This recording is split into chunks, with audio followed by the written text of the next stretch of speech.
Cabildeo presenta Lucha Libre, un programa para el ejercicio de la libertad de expresión. Bienvenidos. Muy buenas tardes, estamos en Lucha Libre en tiempos electorales y en esta oportunidad tengo el placer de contar con la participación de dos activistas, dos mujeres, que por supuesto son protagonistas de este periodo en el que el país va a tomar decisiones respecto de el proceso democrático, la democracia que queremos, el país que queremos construir. Y por supuesto, en ese proceso de decisiones están las mujeres. 5.6 millones de mujeres es la población en Bolivia, más de la mitad del total de la población del país, y por supuesto que lo que opinemos, lo que decidamos y cómo emitamos nuestro voto el próximo mes de octubre será también decisorio. Y las expectativas que tenemos también respecto de este proceso electoral. Para ello he invitado a Jenny Ibarnegaray. Buenas tardes, Jenny. Hola, Zule. ¿Es la primera vez que estás aquí? Primera vez estoy conociendo este local. ¿Estás feliz? Este boliche está bonito. De estar aquí en la lucha libre. Y sí, pues, sí somos de lucha. De lucha. Y Jimena Freitas, otra mujer luchadora, activista y por supuesto muy activa en ese proceso, porque junto con Jenny forman parte de una amplia coalición de mujeres que se han articulado alrededor de Mujeres por la Democracia. Mujeres por la Democracia. Buenas tardes, Jimena. ¿Cómo estás, Zulema? Sí, Mujeres por la Democracia, para trabajar realmente por un país democrático, un país que defienda la democracia como principio de vida. Bueno, vamos a analizar un poco las propuestas electorales, pero yo quiero empezar. Están geniales. ¿Están como para ponerse en plan de lucha? ¿Algunas? A ratos en plan de risa, te digo. Bueno, a ver, pero empezaremos hablando un poco respecto de la importancia de la participación política de las mujeres. O sea, tengo la sensación de que nuestro país en la última década es un poco país de eslogans, ¿no es cierto? Y de pronto revisas, googleas, para utilizar el famoso término del vicepresidente que manda a todos a googlear. Pues es bueno googlear, no es malo googlear, ¿no es cierto? Googleas y Bolivia aparece destacado como el segundo país del mundo, después de Ruanda, con la mayor participación política de las mujeres, con la mayor representación de las mujeres en niveles de representación en el Parlamento, ¿no? Esa es una buena noticia, sin duda, hemos peleado para eso, ¿no es cierto? Pero creo que tiene sus pros y sus contras. ¿Qué opinan ustedes? A ver, yo te diría, Zule, que claro, yo recuerdo que me hicieron una entrevista hace muchos años, cuando el 30%, y me preguntaban sobre si estaba de acuerdo con la ley de cuotas. Yo le decía, sí, estoy de acuerdo con la ley de cuotas, porque si no hubiera cuotas, las mujeres no estuvieran ahí, no estuviesen ahí.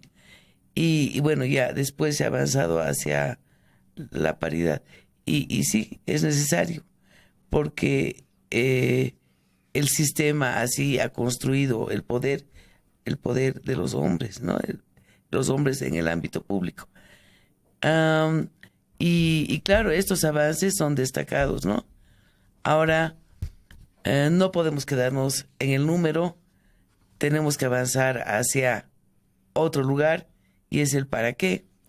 Y esa es una discusión que hemos tenido con las propias compañeras feministas, que dicen, ¿y por qué las mujeres tienen que estar ahí para hacer una cosa diferente de los hombres? Yo digo, bueno, para hacer más de lo mismo, que estén nomás ellos y saben hacérselo bien, ¿no ve?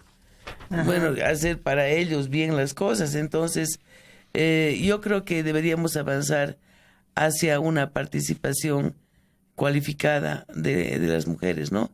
Y en eso estamos también trabajando con las amigas que son las diputadas de Comunidad Ciudadana. Bueno, a ver, cuando estamos hablando de participación política hay como que tres términos claves, digamos, ¿no ve? Inclusión, porque de eso se trata, con cuotas o con paridad y alternancia. presencia, ¿no? De que efectivamente las mujeres no estén borradas del espectro político, digamos, y representación. Y ahí parece que está el problema, ¿no es cierto? O sea, cuando estamos hablando de representación, estamos esperando que las mujeres que bajo estas circunstancias han llegado a estos niveles de representación asuman la agenda de las mujeres. Y creo que ahí hemos tenido problemas. ¿Cómo lo ves, Jimena?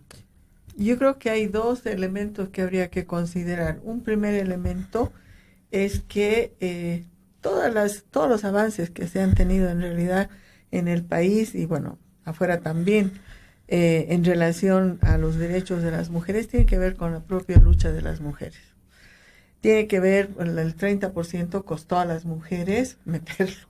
Y ahí sí hubo una interesante alianza con grupos, ¿no es cierto?, de mujeres políticas, de los viejos partidos neoliberales, que se pusieron y no neoliberales, porque que se han pusieron habido partidos de izquierda interesantes. No, que se pusieron la camiseta, que lograron hacer un bloque, ¿no es cierto?, más allá de sus adscripciones partidarias, y se logró esto.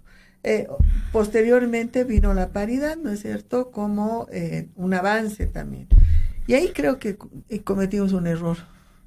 Ajá. Porque quienes peleamos por las cuotas, quienes peleamos por la paridad, etcétera, siempre le hacemos el quite. Y entran las mujeres de los partidos políticos. Y las mujeres de los partidos políticos no necesariamente construyen la agenda para las mujeres, sino que siguen la agenda de sus propios partidos. Y en este último periodo, ¿no es cierto?, es decir, en estos últimos años, lo que hemos visto es en realidad una sumisión a lo que son las decisiones de los jefes. Ajá. Ahora y ahí no hay una una representación de los intereses de las mujeres, ¿no es cierto?, sino son es someterse a las decisiones del jefe. Y ahí se pierde todo el sentido, toda esta lucha, digamos, por la paridad. Está bien, hemos logrado visibilizar, hemos logrado que cambie la visión sobre lo que son los órganos de poder, pero no hemos logrado realmente agendas, y si no, veamos en el desastre que estamos. Ahora, yo no creo que la militancia sea mala palabra, yo he militado. No es mala siempre, palabra. ¿no? O sea, y es difícil porque ser militante implica un montón de desafíos, ¿no? Cuando estamos hablando, por ejemplo, de la triple explotación de la mujer, etcétera, si le sumas militancia más, ya es 4 formas de explotación de la mujer. Y claro, pues se excluyen porque tienes que ir a cuidar a las guaguas. Ese es el rol que socialmente te han asignado, digamos, ¿no? Entonces ese criterio de que el hombre en la plaza, la mujer en la casa, todavía sigue vigente en las mentalidades de la mayoría de la gente aquí en nuestro país, y es una mentalidad que hay que romper. Entonces, está bien que las mujeres que hacen política, digamos, pugnen por un espacio en los niveles de representación. Más bien creo que hay que terminar con esa lógica de candidatos prestados. Yo prefiero candidatos militantes, ¿no es cierto?, que se han imbuido de la deliberación, que tienen propuestas para seguir avanzando en el proceso democrático, y no esos invitados que, hombres o mujeres, ya sabemos que no vienen cargados de sus agendas, y las vamos a ver. Una cosa, por ejemplo, que a mí me ha llamado la atención es la decisión del MAS de invitar a una humorista como senadora en Santa Cruz. Y claro, tú piensas que un partido que se llena la boca digamos, de representatividad, de democracia, y que ha tenido, digamos, gladiadoras que han defendido al caudillo a lo largo de estos años, diga que la decisión en realidad es para trasladar el humor a la política. ¿Qué piensan ustedes? A ver. Te estás riendo, Jenny. Sí, me estoy riendo porque resulta gracioso, ¿no? Y bueno, ya pusieron otros comediantes antes, el Alberto González, ¿no? En realidad era un gracioso, era un comediante. Y ahora han puesto una comediante de verdad, de verdad, ¿no? Tal vez tiene más mérito, entonces. Probablemente, sí, de verdad, lo va a hacer profesionalmente. Yo lo que pienso es que el MAS está en su peor momento y que su lista de candidatos y candidatas responde justamente a este su mal momento. Es tan paradójico que pongan una comediante como candidata en Santa Cruz, así como un empresario minero en Potosí. ¿Qué ha pasado con el MAS? Ha girado completamente además lo gracioso es que sigue manteniendo su discurso, ¿no? Uh-huh. Que se escucha así, ¿no? La revolución cultural y no sé qué, ya. Pero todos sus hechos, todos sus actos están reflejando un viraje absoluto en su posición política, ¿no? Y lo que está pretendiendo es dar una imagen diferente, ¿no? Con relación a la persona que tú has mencionado, ¿sabes qué, Zulema? A mí me parece que es un acto burlesco. O sea, hacer de la política una burla también. Uh-huh. Y, bueno, yo no sé, no puedo juzgar a la señora, no la conozco. Bueno, ha sido mal recomendada por su papá, ¿no ve? Uh-huh. Que ha dicho que no es muy buena gente. Uh-huh. Pero al margen de eso... Bueno, tiene antecedentes de violencia, ¿no? Contra su padre, sus hermanos, creo. Uh-huh.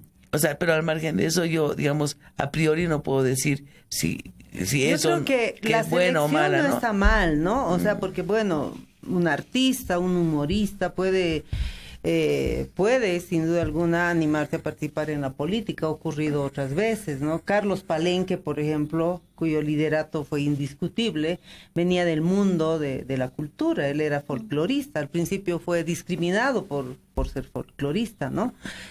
Yo creo que aquí el problema está en la interpretación que los jefes de este partido político del MAS le están dando. En este caso, Juan Ramón Quintana fue el que dijo que era una iniciativa para ponerle humor a la política. O sea, son los que desvalorizan los aportes que las mujeres podemos realizar en el ámbito de la política, ¿no? Pero es que ahí, a ver, volviendo un poco, ¿para qué hemos peleado por la paridad? Es decir, no es solamente para que haya mujeres. Hemos peleado por la paridad, evidentemente para que el sistema sea más democrático, y la democracia se demuestra en cómo distribuyes, en cómo tomas las decisiones. Y ahí tenemos que ver la mayor democracia. A mayor democracia tiene que haber pues una mejor distribución. Y aquí estamos viendo, en este informe estamos viendo que la distribución es absolutamente inequitativa. Entonces, tú te preguntas y dices, mujeres militantes, no militantes, invitadas, lo que sea. Es decir, ¿dónde estuvo la agenda, no es cierto, para realmente esto volverlo más democrático? ¿Dónde estuvo? Porque la presencia de la sociedad civil siempre estuvo. Uh-huh. Porque si no estuviera la presencia de la sociedad civil, estoy segura que sería mucho peor la cosa. Claro, el 2003 de hecho fue producto de la movilización social, ¿no? Entonces la paridad va más allá de que si eres o no eres militante. O sea, a mí no me interesa que entren las mujeres porque son militantes y porque van a decir amén al partido y porque no se van a pelear por una agenda feminista. Y en la región hay pues experiencias importantes, ¿no es cierto?, de cómo se han hecho estas multipartidarias donde las mujeres han construido una agenda, han peleado por temas más allá de sus militancias políticas, y eran mujeres militantes, ni eran prestadas, ni eran esto. Uh-huh. Entonces, esa es la capacidad que se pide cuando hablamos de paridad, o sea, porque por tener un imaginario inclusivo, a mí no me importa. Pero parece que incomoda, ¿no? Al poder patriarcal, machista, le está incomodando, porque ha habido hace pocas semanas un intento de liquidar la paridad y alternancia, ¿no? Eso quiere decir que el sistema quiere poner límites a los avances logrados claro. en tantos años, porque son años son décadas, ¿no? Son décadas de lucha, ¿no es cierto? Entonces, asociado a esto, otro problema que está latente es el tema del acoso político. O sea, no es casual, digamos, ¿no? Que haya acoso político, aun cuando no se han conocido, digamos, casos en la instancia de la Asamblea Legislativa, que es la que se va a votar, digamos, en las próximas elecciones, ha sido en el nivel subnacional, especialmente en la constitución de los consejos municipales, donde se ha advertido eso.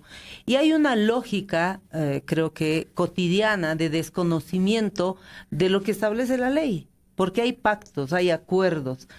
Las cifras tienes tú, las cifras Jenny, yo tengo algunas, pero no sé si coinciden con las tuyas. Mira, en este tema tengo estas cifras. Acoso y violencia política en contra de mujeres, 117 casos reportados en 2018. Exacto. Y la fuente es Acobol. 117. Y habían otras cifras porque, mira, esto es lo interesante, pues, ¿no? El Tribunal Electoral ha generado, bueno, cuando estaba la Katy Urión ahí, un observatorio, una cosa así, no me acuerdo cómo se llama. Bueno, resulta de que tenemos un Tribunal Electoral que recoge información y que no hace nada, que no actúa en contra del acoso. O sea, no existe en este país ninguna instancia que respete el derecho de las mujeres o que proteja a las mujeres que están en situación de representación política. Claro. Porque, bueno, ellas presentan su denuncia ante esta y la otra instancia, terminan en los estrados judiciales porque hay una ley que las protege y ahí se quedan, ¿no? Entonces, estamos viviendo una situación en la que hay avances normativos y reales, pero producto de la norma, es decir... No hay reglamento, pues, si no la ley, ¿no? Hay. ¿Ya se aprobó el reglamento de la ley 243, sí hay. Pero aunque hubiera, hermana, el problema es que existe la norma, ¿no es cierto? Existe la norma para la participación, existe la norma para contra la violencia y acoso político. O sea, existen las normas. La primera exige, obliga, pone en figurillas a todos los partidos al momento de hacer listas. No, si no hubiera eso, no estarían ahí las mujeres, yo te lo aseguro, o estarían en la misma representación que hace 30 años, porque en la cabeza de la gente ese tema no ha evolucionado. O sea, no es que la presencia de las mujeres en los cargos de representación es cosa natural, ya. O sea, y pasas a la siguiente cosa, que hay una ley también, pero sálvese quien pueda. Son ellas las que tienen que defenderse en los estrados judiciales. Y frente a una justicia podrida, donde... Una justicia machista y patriarcal también. Además, pero podrida en términos de que no hay nada que se mueva de este escritorio sin poner plata. ¿Qué hacen esas mujeres que han sido acosadas? ¿Cómo se defienden? ¿Cómo demuestran su denuncia? No lo pueden hacer. Claro. Entonces, es un sistema totalmente perverso y retorcido. Entonces, es una de cal y una de arena. O sea, nos muestran ahí, y frente a los organismos internacionales se explayan diciendo, ay, miren, en Bolivia las normas, los números, las cifras son una maravilla. Es lo que muestran. Y además los organismos internacionales aplauden, ¿no? Y dicen, qué maravilla, Bolivia, ejemplo, modelo. Porque es que los organismos internacionales tampoco miran lo que hay por debajo de eso, ¿no es cierto? O se hacen de la vista gorda. ¿Qué Así opinas tú, Jimena? A ver, creo que hay una cosita, a ver, que quería complementar. Respecto del 2017, este dato que dio Jenny es real, 117 casos de acoso político, y respecto del 2017 ha habido un 83% de incremento, o sea que la situación cada día es peor, claro, digamos, ¿no? Porque el 2017 habían 67 denuncias. Entonces dirán, no, es que ahora se animan a denunciar más, siempre sí. Pero el hecho es que las cifras son evidentes.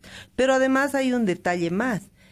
El 48% del total de las denuncias es por gestión compartida, o sea, demanda de gestión compartida. Entonces, y esta demanda de gestión compartida se da solamente cuando las mujeres son titulares. Así porque, a ver, que las mujeres vayan a hacer a demandar gestión compartida en el Parlamento, Así ¿no es es. cierto? En Las otras suplentes, instancias, ¿no? que las suplentes... Me toca, permiso, ¿no es Claro, cierto? Te ¿no es retiras, cierto? ¿no? Eso no existe, ¿no es cierto? Claro, es que, dicho popular, echa la ley, echa la trampa. Entonces, ¿qué es lo que pasa? Y lo he escuchado además en algunos espacios. ¿Qué podemos hacer si la mujer firmó? Y tú dices, pero hello, ¿qué pasó? Es firma bajo presión. Es Claro. una presión, porque nadie va a entrar en la lógica de decir, che, 3 meses vos, 3 meses yo, 3 meses la otra, 3 meses la otra. No, porque O sea, un no hay dato eso. más, mire, el informe de la COBOL que dice que los casos de acoso sexual están, digamos, asociados a discriminación, retención de salarios. Así es, Están retenidos salarios, ¿no? así es. Descuentos. ¿Mm? O sea, si no eres del partido que está campeando en el oficialismo, estás fregada. Aunque seas y además, del partido. claro, y además, pero hay casos en los que peor, es un agravante si no eres del partido. Aunque seas del partido. Y acoso sexual. Así es. O sea que es no solamente violencia política, sino también violencia física, violencia sexual y de hecho, y hay un caso emblemático de violencia con muerte, ¿no es cierto? Que hasta ahora no ha sido sancionado en la justicia, lo que tú decías, Jenny. O sea, los juzgadores, bien, gracias. Así es. El problema es que, ¿sabes qué? O sea, si miramos todo en su conjunto, el sistema judicial, mientras no tenga independencia como tal, ¿no es cierto? Y donde tú le puedas exigir como Asamblea Legislativa y le puedas pedir cuentas, no va a funcionar. No va a funcionar. Es decir, está todo tan destruido, está todo tan deshecho, principalmente en el sistema judicial, que desde las decisiones chiquitas hasta las decisiones grandes no son autónomas. Entonces, tú tienes el caso de la Juana Quispe, claro, ¿quién era la Juana Quispe? ¿A qué partido pertenecía? ¿Dónde estaba? ¿Qué hacía? Etcétera, etcétera. Entonces, no, déjalo. O sea, no, y era una ni lo líder toques. que todos quisiéramos tener en el Parlamento, Así ¿no? es. Sí. O sea, una líder que dijo, yo he venido aquí con estas promesas y las quiero cumplir. Claro, y ahí tienes un montón de gente, lo que pasó en Vinto el año pasado, que se han sacado los ojos, y era gente del mismo MAS, que se estaban peleando con las mujeres porque las hicieron firmar la famosa alternancia en el cargo, ¿no es cierto? Y las mujeres reclamaban y decían, ¿por qué me van a sacar? A mí me eligieron, no a este. Claro. O sea, a este lo eligieron como suplente, pero yo soy la titular. Claro, pues he firmado, pero porque me han obligado a firmar. Y el tribunal, y Acobol, y todo el mundo hizo mutis. No dijeron, che, a ver qué está pasando ahí. Es ilegal. Pero para empezar, decirlo, ¿no? Claro. decirlo además de manera pública, o sea, porque después me puede decir Acobol, no, pero es que tú no sabes, porque nosotros hicimos. No, es hacerlo de manera pública, ¿no es cierto? Y decir, ¿qué pasó con esto? Eso está vulnerando los derechos, eso las está violentando a esas mujeres. Entonces, yo ya no me meto. O sea, no me frieguen, yo ya no me meto. ¿Para qué me voy a estar peleando? Me van a pegar, me van a acosar, me van a violentar a mis hijos, ¿no es cierto? Más encima me voy a pelear con este que tengo en la casa, que para qué sales, que para qué vas, que por qué no sé qué. Entonces mejor no voy. Y así van relegando, y así van, ¿no es cierto?, sacando a las mujeres del espacio de decisión. Bueno, mujeres con voz propia, ¿no? Así Porque es. lo que consiguen facilito son mujeres sumisas, ¿no? Así es. Que no van a ser respondonas, que se van a quedar tranquilas los 2 años, o que 2 años y medio que supuestamente les corresponden esta idea de que la miti. Entonces, ellas sí las van a conseguir, ¿no es cierto? Y ahí te das cuenta, y ahí articulamos con esta otra idea, Zulema, que es la idea de la agenda. ¿Para qué estamos las mujeres en los cargos de representación política? ¿Estamos para cumplir con una agenda partidaria? Sí, obviamente. La señora fulana ha entrado por el partido tal, no ha entrado Claro. por el partido cual. La agenda partidaria tiene que cumplirse. Pero tanta lucha de las mujeres por una participación política para que a la hora de la hora uno vea con absoluto desencanto cómo las mujeres hemos tenido además presidenta del Senado, presidenta de diputados, hemos tenido ese nivel. Y eso era soñar hace 20 años atrás, ¿no? Claro. ¿Te imaginas algún día una presidenta en el Senado? Bueno, hemos tenido, creo, ¿no? Mirta Quevedo, del MNR, ha sido También. presidenta de Sí. diputados, ¿no? Sí. pero Ese me tiempo. refiero a este periodo, y hemos Ajá. tenido eso, ¿no? Bueno, entonces, y además, personas como la Gabriela Montaño, que se supone que viene de esta trinchera, que ha estado en la lucha por el aborto, ¿no?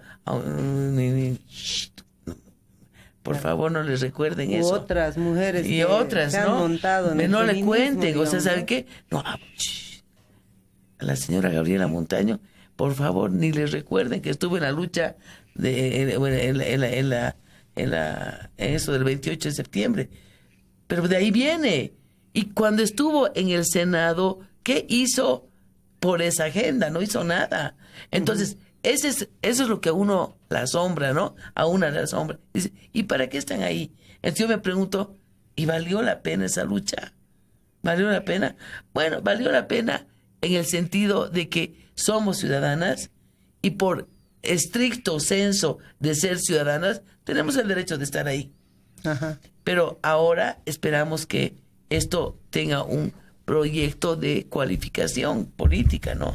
¿Se va a poder, en tu criterio, Jimena, avanzar en un proceso anterior? Pues ya, serán pues los 13 años de este gobierno y un poquito más, cuando digo anterior, en el que, en la lógica que está planteando Jenny, se había logrado una articulación más amplia, incluso teníamos una unión de mujeres parlamentarias, ¿no? Así La es. UNPABOL, que asumía como desafío esta demanda de la Jenny. O sea, vayan y cumplan su agenda partidaria, pero asuman la agenda de las mujeres, Claro. que es lo que al inicio de este diálogo destacábamos como esa necesidad de que las mujeres debemos tener representación también. No es solamente llegar, sino representar. O sea, no es yo llegué aquí, ya estoy cómodamente sentada y que el jefe ordene, digamos, ¿no?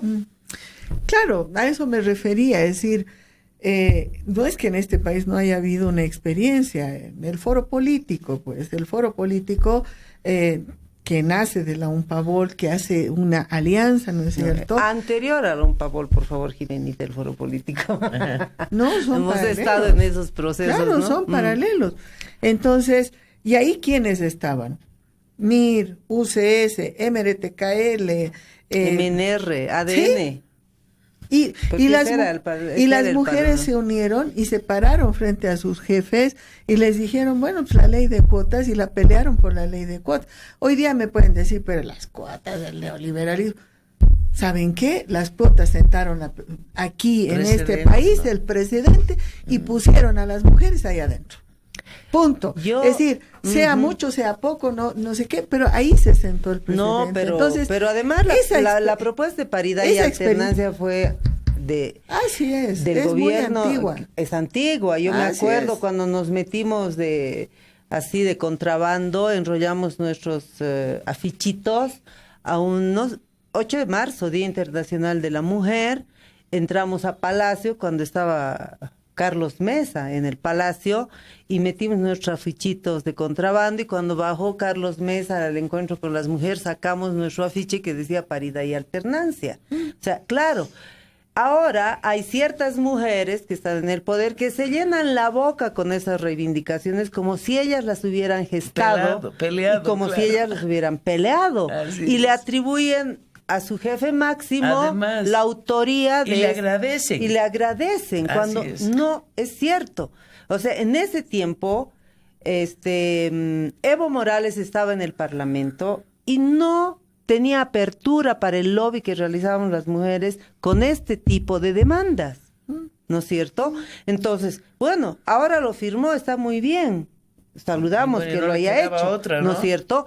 Pero activa porque en sus organizaciones una serie de mecanismos para regatear estas conquistas, como las que estamos analizando, ¿no es cierto? El problema es que creo que hay una lógica y que, bueno, no es solo la lógica de los políticos, y es esta lógica de foja cero. Es decir, este país desapareció del 2006 hacia atrás, no existe. Existe cuando me conviene para decir lo mal que estábamos, lo bien que estamos. Pero no me acuerdo, ¿no es cierto?, de que aquí hay una historia. Y de que esa historia, el 95, el 90 en este país, las mujeres comenzamos a colocar en la agenda política la violencia contra las mujeres, empezamos a colocar el tema de la participación política, empezamos a hablar sobre el aborto. Claro. Y la despenalización, o sea, no son cuestiones nuevas, no son temas que no se hayan colocado en la agenda en ese tiempo, y con muchos problemas, igual, con muchos problemas, es decir, no fue nada simple, pero rescatemos que vienen desde ahí, o sea, y que desde ahí han empezado a trabajarse. ¿Desde cuándo se capacitan jueces?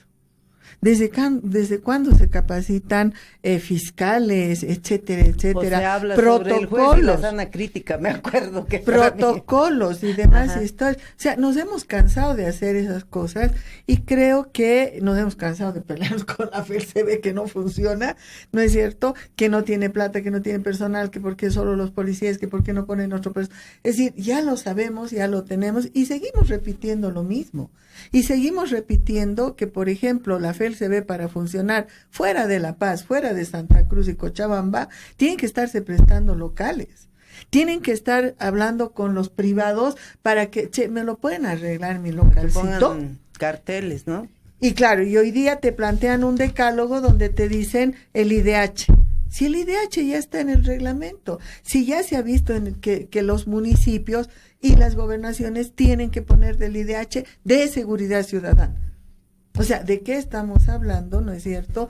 Y ahí es ahí está una de las quejas de que, pues esas cosas te dan cuenta que hay un déficit de democracia. No es solamente, sí es importante saltarse las normas, ¿no es cierto?, hacer nomás y que yo entro, que mi tribunal constitucional me lo va a resolver, ya no es mi abogado, mi tribunal me lo va a resolver, me lo va a constitucionalizar. Y mi tribunal electoral me lo va a reafirmar. Me lo va a ejecutar, ¿no es cierto? Claro. Entonces, ya, ¿no es cierto? Ese es pero esta otra, es decir, este otro sentido de la democracia, en cómo se han tomado las decisiones, cómo se han generado estos pactos. Estaba viendo el Producto Interno Bruto, se hacen un gran aspaviento que subió de 9,000 a 40,000. Sí, pero el problema no está en cuánto subimos el PIB, está en cómo se distribuyó. Uh-huh. Quijano lo dijo hace 40 años atrás. El problema no está en cuánto produces, está en cómo lo distribuyes. Y si empezamos a mirar la distribución, las mujeres otra vez salimos re mal paradas, ¿no es cierto? Las personas con discapacidad. Te pongo el ejemplo, el accidente que ha habido anteayer en Apolo. Ay, qué horror. ¿Por qué seguimos necesitando voluntarios para que lleguen a los rincones de este país con salud? ¿Qué pasa con el sistema de salud? Si esas poblaciones tienen que ser atendidas por el sistema de salud y no por voluntarios que van en condiciones espantosas, porque van con lo que pueden, van como con pueden, sus recursos, sin ningún seguro, sin ningún tipo de seguro. Claro, porque ahora están convocando a campañas para cubrir los medicamentos, la atención médica, los costos de los accidentados, ¿no es cierto? Y los muertos y las muertas ya se fueron nomás. Y la ministra de Salud, qué pena, ¿no? Nuestras condolencias, pero claro, debería morirse de la vergüenza, ¿no? Es un llamado a la distribución, es un llamado a cómo este auge económico, que está bien, está perfecto, cómo se ha redistribuido. Y no me vengan con el cuento de los bonos. Claro. ¿Y en qué? ¿Y en qué? Porque, claro, si vamos a seguir con la agenda de las mujeres, asociados a otros ámbitos como el tema de la salud, por ejemplo, tenemos que hablar del cáncer cervicuterino, que es la mayor causa de muerte materna, más allá que la mortalidad, no de muerte materna, de muerte en mujeres, ¿no es cierto? Más allá de la muerte materna, de los datos de muerte materna. Bolivia es después de Haití, es el segundo país con 3 dígitos de mortalidad materna. No se ha podido llegar a las metas del milenio, ¿no es cierto? Hay 2 cifras de mortalidad materna. Una es la que... una cifra es la que tenemos de... Aquí está. Una cifra es de 160 por 100.000 nacidos vivos, que es el dato oficial post-censo de 2012. Y el otro dato es de 260 muertes por cada 100.000 nacidos vivos, que es una estimación del grupo interagencial para 2015. Uh-huh. O sea... No hay cifras oficiales, ¿no? Ahí el problema. Uh-huh. Es que tampoco tenemos estadísticas de nada. Uh-huh. Ningún número es confiable. Ni siquiera los números del censo nacional son confiables. Claro, por todas las sospechas que se han lanzado alrededor de ese proceso, ¿no es cierto? Entonces tienes cifras que, o sea, tienes un dato allá, 160. Bueno, 160 y 260, oíme, es una diferencia de 100. Lo concreto que Bolivia, después de Haití, querida Jenny, es el país en la región, en América Latina, que tiene 3 dígitos de mortalidad materna. El resto de los países han bajado a 2 dígitos. El promedio regional es 70. 70. Hay países que tienen mucho menos, digamos, ¿no? Pero es una situación realmente preocupante a propósito del tema que ustedes han tocado, ¿no es cierto?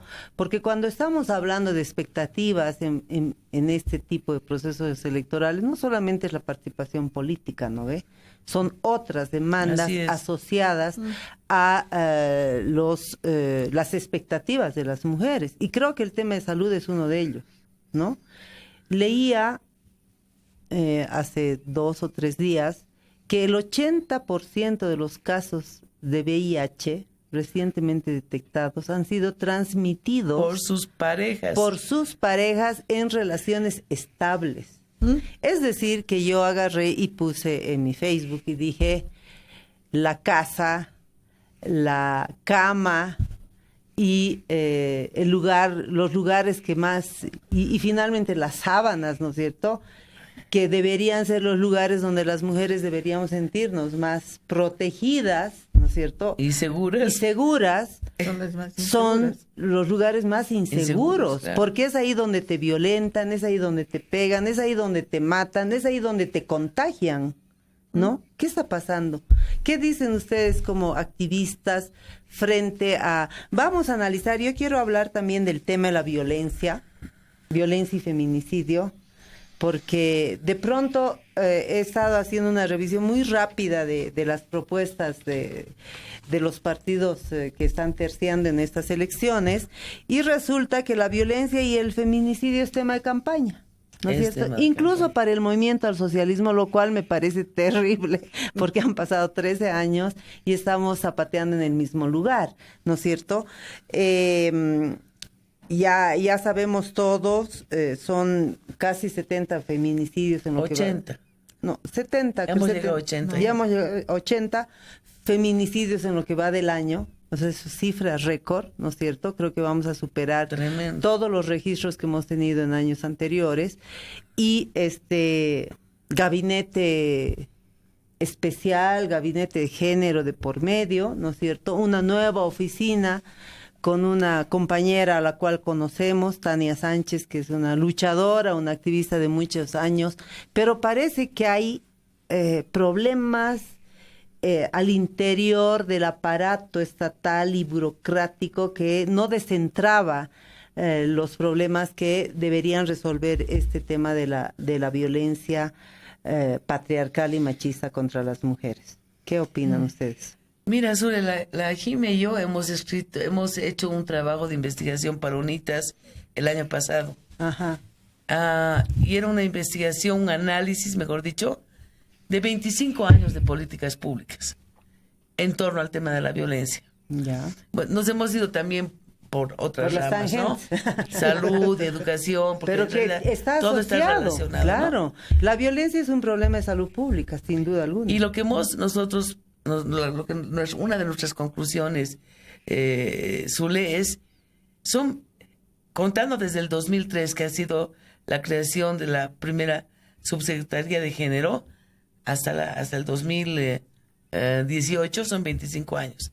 Ya, porque es que no todas las personas, o sea, nosotras que somos activistas y que somos francamente contrarias a este gobierno por todo lo que hace y no por la cara del que es, ¿no es cierto? Ujú.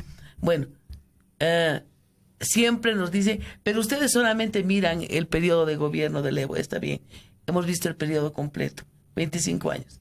La conclusión es bien simple, Zule. Son 25 años de promesas, de promesas, de promesas, de planes, de planes, de planes, de proyectos, de no sé qué, de reglas, de normas, de... ¿Sabes cuál es la realidad de estos planes? Nunca se cumplen, nunca se cumplen.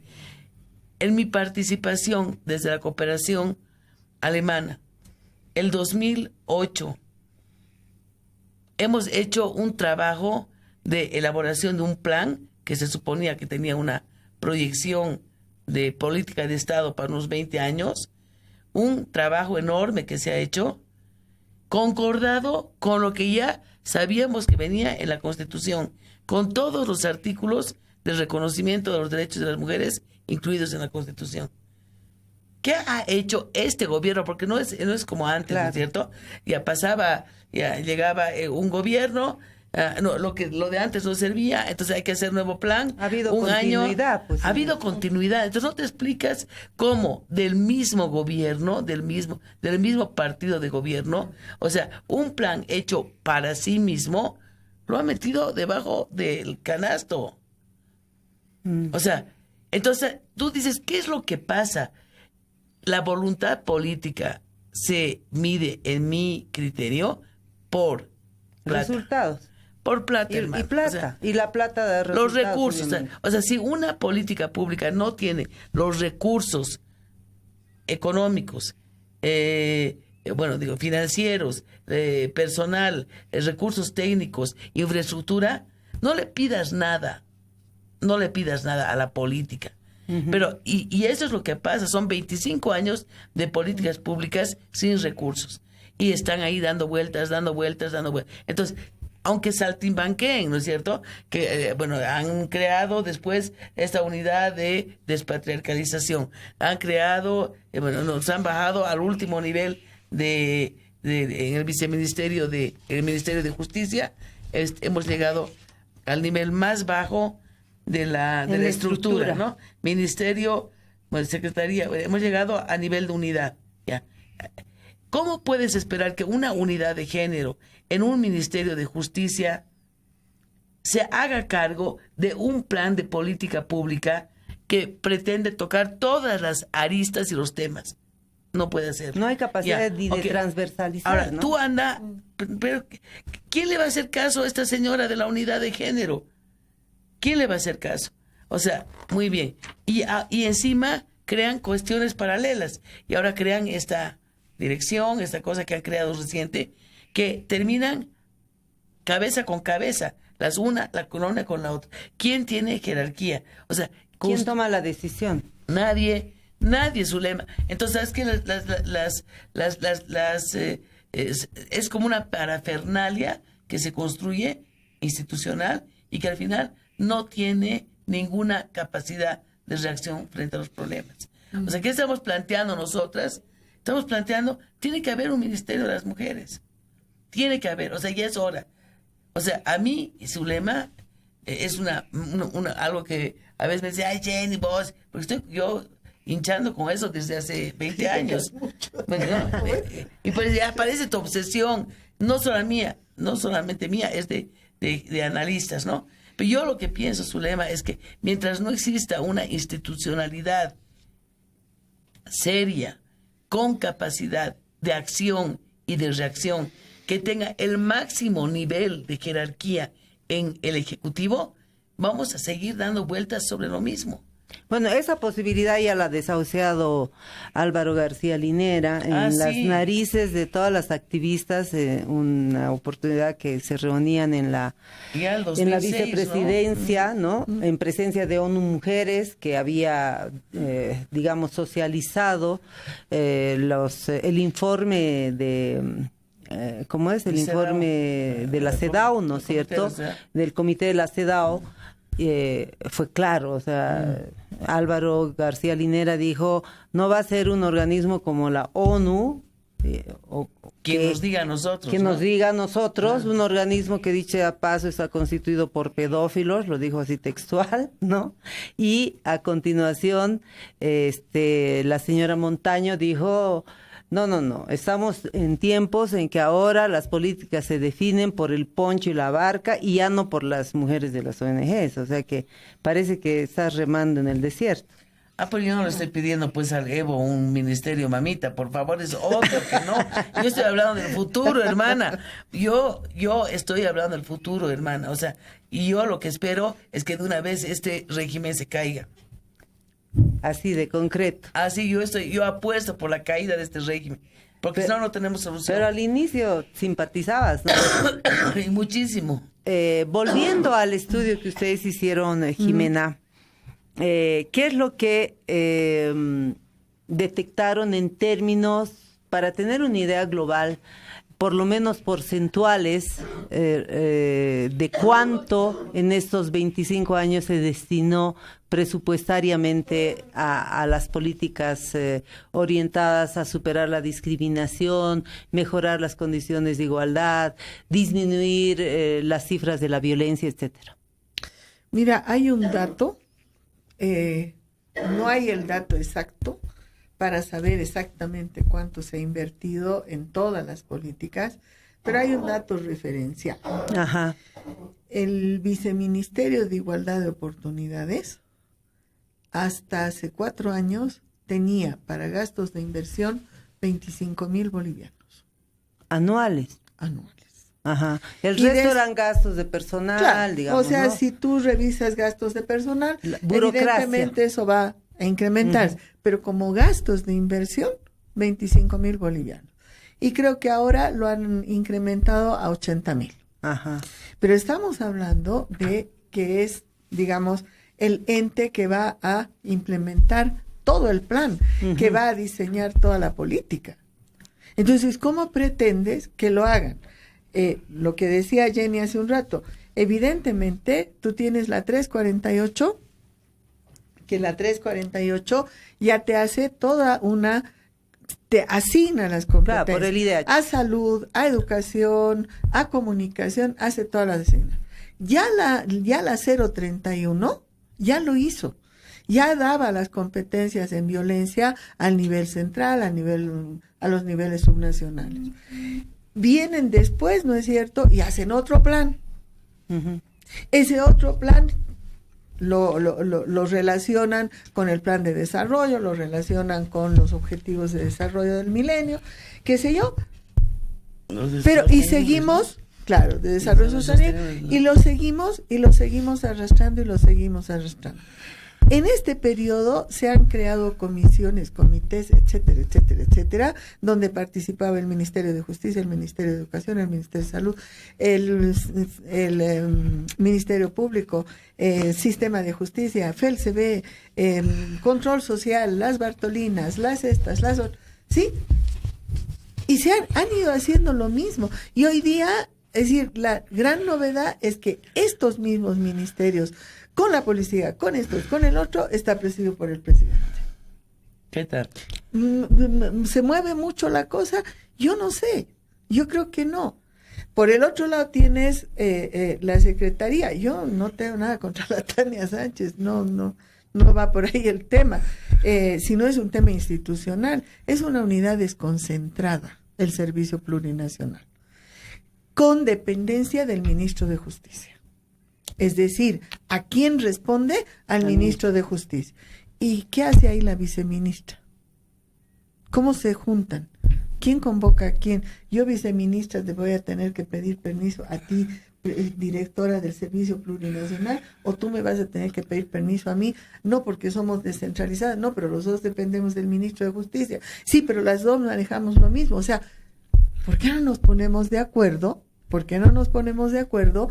Porque saben para que adoptar una estructura, Seria, una pues, institucionalidad seria. que realmente encare los problemas. una sola estructura, una sola estructura, y que permita transversalizar, pero que tenga la capacidad de hacerlo. ¿Cuál es el nivel? Yo coincido. El nivel es que tienes que tener un ministerio para tomar esas decisiones. Es que tienes que tener capacidad de poder ahí adentro. Porque sabemos también que ahí adentro los y poderes capacidad no son de iguales. proponer también, ¿no? No, por supuesto. Es que de las proponer. propuestas existen. Susi. Hay muchas propuestas, hay muchas cosas que se pueden hacer, ¿no es cierto? Y que nos deberían dar cuenta de que esta sociedad también haya cambiado. Hoy día están planteando hacer un llamado a la conciencia a la población, o sea, somos los culpables de lo que pasa. Bueno. ¿Y qué pasaron con las políticas de Y a educación? propósito de llamado a la conciencia, ayer nos revelaron la información de que el presidente Evo Morales va a encabezar una marcha contra la violencia y que además en esta marcha se contará con la participación de la presidenta de la Asamblea General de la Organización de Naciones Unidas, ¿no? Doña María Fernández Espinosa. O sea, es como que ¿qué está pasando? Es esquizofrénico, pues, Zule. O sea, es esquizofrénico, ¿no es cierto? Es absolutamente paradójico. O sea, bueno, por un lado te llama a la risa. A mí esto me llama a burlarme, ¿no? Es como si los contrabandistas hicieran la marcha contra el contrabando.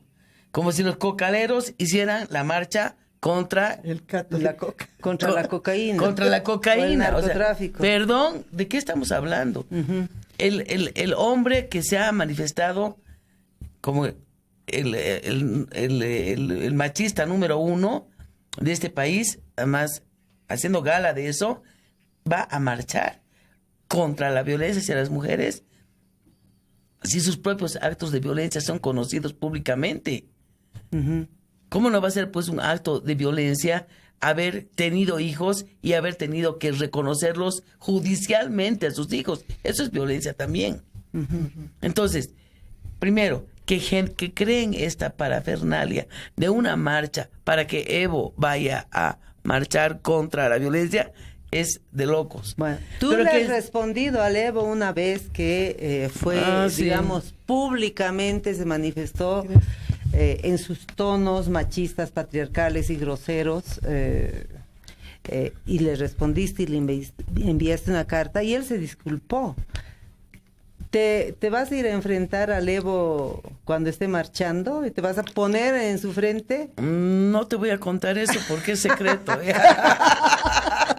Bueno, pero a ver, sí, pero soy capaz de llevarle mi carta bueno, pero además esa carta que yo escribí, que la hice con mucha bronca después de escuchar sus manifestaciones, fue justamente en la campaña del 2009. En la que 9 era, ¿no? 2009, sí. Bueno, yo hice la carta furiosa porque Pero escuché. para que quienes nos ven y nos están oyendo sepan de qué se trataba, recordarnos un poquito las frases célebres. Bueno, él estuvo en un acto de campaña en Cochabamba y entre las frases célebres que se lanzó fue esa de que donde va el Evo, en las panzas de las mujeres embarazadas, dice Evo cumple. Es que te ha dicho tantas operías ya, que sabes qué, cuando si uno hace la suma, queda ya no sabe, claro. Bueno, pero en este caso, Zulema, en este anuncio que hacen, yo me pongo a pensar, Zulema, esta cosa es inconcebible. Está viniendo la presidenta de la Asamblea General de las Naciones Unidas. No puede ser una persona tan desinformada, por favor. No puede ser una persona tan desinformada. Yo le he googleado ayer, bueno, yo había oído la noticia de que esta señora había sido nombrada y la verdad no le tiré mucha pelota, ¿no? Pero ayer he dicho, ¿quién es esta señora que está viniendo? su agenda, la agenda que ella propone, es toda la agenda de inclusión, de género, de derechos de las mujeres. Esa es la agenda que ella está defendiendo como presidenta de la Asamblea de Derechos Humanos. Y enterarte de que esa señora que está defendiendo esa asamblea o esa agenda va a venir a marchar al lado del macho más machista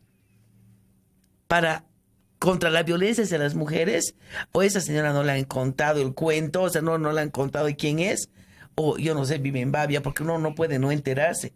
Estas historias de las frases famosas de las perforadas y las perforaciones y tantas tonterías que ha dicho 100,000 veces el Evo, son de conocimiento mundial, no es que nadie te ha enterado. Y es más, yo estoy asombradísima, Zulema, por el hecho de que, ¿cómo es posible que en una institución como Naciones Unidas no le adviertan a esta señora, que probablemente ha sido invitada por el canciller, no sé por qué motivo? No, señora, no se cuele en esa marcha, va a quedar mal, ¿no ve? Va a quedar mal, o sea, ¿cómo la Organización de Naciones Unidas no toma previsiones, por lo menos de orden protocolar? Oye, lo que va a pasar este viernes. 9. Viernes, ¿no? Es un ridículo, es un acto ridículo.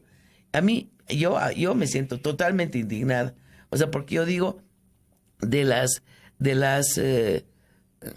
propio Evo y de toda su cohorte de ministras, viceministras y demás funcionarias y senadoras y diputadas riéndose hasta que les digan que les sacan los calzones, ya no me extraña nada. O sea, eso me dio mucha rabia hace muchos años, pero ahora ya no me asombra.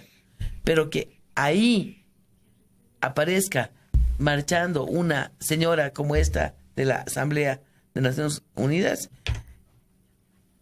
es paradójico realmente. Nos quedan 3 minutos y claro, aquí todos los temas han sido colocados y han sido colocados a propósito porque teníamos que aterrizar en el tema de las propuestas electorales y ya no nos va a quedar tiempo. Pero resulta que revisando la síntesis que han hecho los medios de comunicación, hablan de 2, 4, 6, 7, 8 partidos que son los que por lo menos aparecen, ¿no?, en las encuestas con algo de votación, digamos, y todos se concentran en esto: violencia, feminicidio, plataforma de campaña, digamos, ¿no es cierto? Incentivos económicos a las mujeres, y en el caso del movimiento al socialismo, recién se les ha ocurrido que hay que otorgar incentivos económicos a las mujeres para su incorporación laboral, cuando las cifras oficiales dicen que estamos en el mejor momento de generación de empleo y de eliminación del desempleo. No entiendo. Bueno, hasta llegar a las propuestas de Unidad Cívica Solidaridad, que dice nada de cuotas, nada de discriminación positiva, ni por razón de género, ni étnica, ni generacional, ¿no es cierto? Bueno, para el cierre, les dejo con la palabra 1 minuto cada una. ¿Qué pueden decir respecto de lo que se viene en campaña y como propuesta para las mujeres? A ver, yo 2 cositas. Uno, a mí no me terminan de convencer ninguna de las propuestas, ninguna. Porque creo que hay temas que son cruciales y evidentemente este famoso marketing político en el que hoy día se mueven, claro, es decir, es un tema sensible el feminicidio y todos se agarran del feminicidio, pero nadie dice cómo lo va a resolver, es decir, cómo se va realmente a bajar. No hablan de aborto, ¿no? Nadie se anima. No hablan de aborto en ninguno de los casos, pero sí Comunidad Ciudadana hace una mención a la salud sexual y reproductiva, que digamos puede convertirse en un paraguas, ¿no? Para ir ampliando. Pero tampoco habla de despenalización del aborto porque políticamente y no por marketing te resta aborto. Políticamente incorrecto. Sí, porque el fundamentalismo está muy fuerte, entonces mejor retrocedemos un poco. Entonces, Creo que en las diferentes propuestas, evidentemente, les falta primero definir un enfoque, desde dónde van a trabajar. O sea, no es suficiente pues, decir la equidad de género, la equidad. No, pues, desde dónde vas a trabajar y cómo lo vas a plantear. Sí veo mayores, digamos, cuestiones objetivas en el caso de comunidad ciudadana. Sí hay más elementos, como que más aterrizados con el tema de la autonomía económica, hablan de derechos sexuales y reproductivos, todavía débil, pero lo hacen. También se refieren a violencia. En ese caso, nosotras tenemos una agenda que ni es de las mujeres ni no sé qué, es una agenda feminista. Ajá. Es decir, aquí los problemas se van a resolver, ¿no es cierto?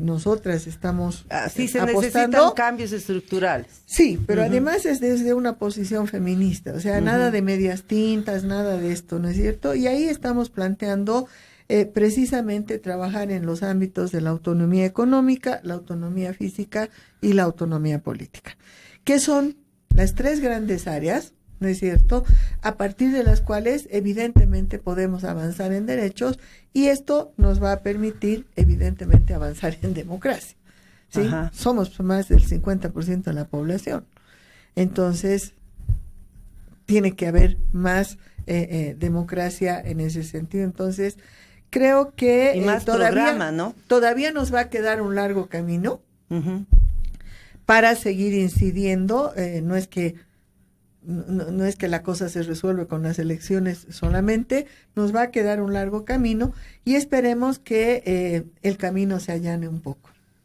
Jenny, para cerrar, ¿qué título le pondrías a la demanda? Yo, agenda feminista. Agenda feminista, para profundizar la democracia. Así es. Y bueno, yo lo que quiero comentarte, Zulema, de manera muy abierta y franca, yo he estado trabajando en la Comisión de Programa de Comunidad Ciudadana, y lo que te puedo decir con certeza es que lo que se ha publicado, bueno, y que se ha presentado al Tribunal Electoral por una serie de razones que no las puedo explicar, no reflejan la agenda que se ha aceptado. La agenda feminista, la que hemos elaborado entre nosotras, ha sido incorporada en el programa. Ajá. Ha sido incorporada en el programa. Está en el tribunal. Lo que pasa es que es un tema de formato, ¿sabes qué?